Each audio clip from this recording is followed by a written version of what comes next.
তবে আমি আশা করব যে আমাদের দল, আমাদের যে তৃণমূলের নেতৃত্ব, যারা আমাদের এই প্রায় 517টা, আমাদের 513টা আমাদের প্রেসিডেন্ট সেক্রেটারি সাংগঠনিক, আমাদের প্রতিটা ওয়ার্ডের উনাদের মতামতের ভিত্তিতে উনারা নমিনেশন দিবেন।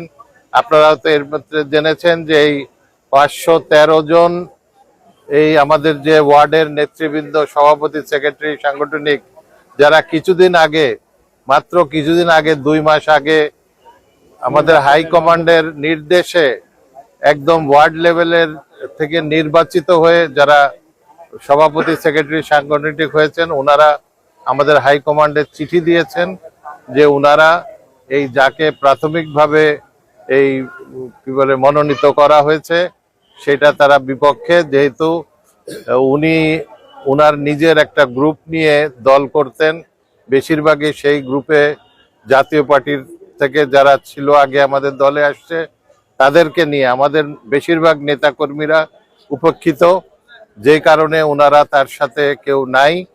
এবং আরেকটা জিনিস হয়তো আপনারা ইতিমধ্যে জানেন যে বাবু নিতাই রায় চৌধুরী আমার সাথে আমার অফিসে দেখা করতে গেছিলেন, যে আমাকে বলছিলেন আপনি আমার জন্য একটু কাজ করে দেন। তা আমার তখনও একই কথা আমি ওনাকে বলেছিলাম যে আপনি যে নির্বাচন করবেন আপনার সাথে তো কেউ নাই।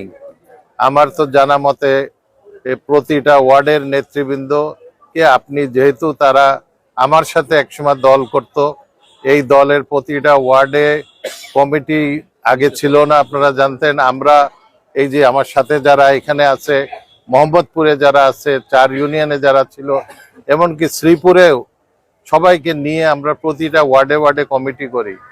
এখন উনার ছিল যে এরা হলো কাজী কামালের লোক, যে কারণে তাদেরকে উনি কোনো কমিটিতে রাখেন নাই। তো এখন আপনি কি করে নির্বাচন করতে যাবেন, কাদেরকে নিয়ে নির্বাচন করবেন? আমার যদি আপনার জন্য কাজও করতে হয় তাহলে তো আমার নেতৃবৃন্দর সাথে কথাবার্তা না বলে তো আমি কিছু কাজ আমার একলার কোনো শক্তি নাই। আমার শক্তি হলো জনগণ। তো এই জনগণ যদি এক না হয়, জনগণ যদি রাজি না হয়, সেখানে আমার একলার করার কিছু নাই। এটা আমি সেদিন ওনাকে বলে দিচ্ছি এবং ইনশাল্লাহ আমরা